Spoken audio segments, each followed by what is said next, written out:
Merci. Je suis donc docteur Abdelkader Larabi et je suis expert international dans le domaine des ressources en eau. Je suis aussi professeur à l'université dans une école d'ingénieurs. Alors, je suis là dans la COP22 pour représenter donc le prix Sultan Ibn Abdelaziz, le prix international sur l'eau. C'est un prix donc qui est devenu très fameux, tout le monde le connaît. Et donc, c'est un prix qui est accordé donc, aux scientifiques et aux gens qui font de l'innovation, soit des sociétés, des entreprises ou des scientifiques éminents. Qu'est-ce que vous voulez dire par prix? Est-ce que c'est un fonds qui permet l'investissement dans des projets particuliers Oui, c'est un prix qui encourage les scientifiques à faire beaucoup d'efforts pour essayer de trouver des solutions innovantes pour la gestion de l'eau, pour l'exploitation de l'eau et pour l'économie de l'eau, etc. Donc, c'est un prix généralement qui est destiné pour l'innovation, donc la technologie, et aussi pour la recherche scientifique et appliquée dans le domaine des ressources en eau.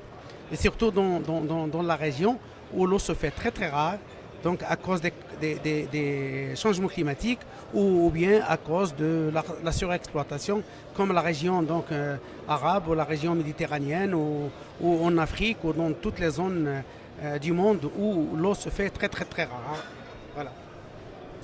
C'est quoi qu'est-ce que vous attendez de la COP22 en tant que conférence d'action?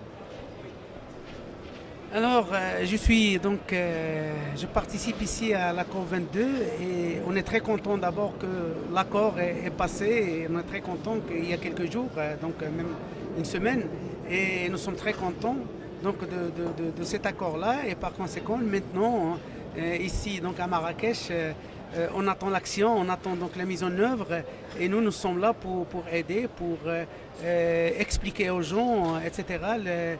La problématique, le côté technique, le côté donc socio-économique, etc. C'est notre rôle en tant que scientifique. On attend à ce que donc les organismes internationaux puissent donc maintenant passer à l'action en finançant beaucoup de projets, que ce soit par la recherche, pour le RD ou pour donc le développement de certains pays en Afrique et dans d'autres pays où ils vivent beaucoup de problèmes dans le domaine de l'eau. Vous m'avez parlé d'un événement qui aura lieu demain au pavillon africain. Est-ce que vous pouvez résumer un peu sur quoi portera la conférence, étant donné que vous-même vous représentez ce prix-là et que vous allez en parler? Bon, très bien. Donc demain, je vais faire une intervention ici dans le pavillon donc, d'Afrique et je vais donc d'abord présenter ce prix-là, qui est très important pour l'encouragement de la recherche et la recherche-développement et aussi l'innovation dans le domaine de l'eau. Donc je vais présenter ce prix-là, qui est le prix donc, Sultan.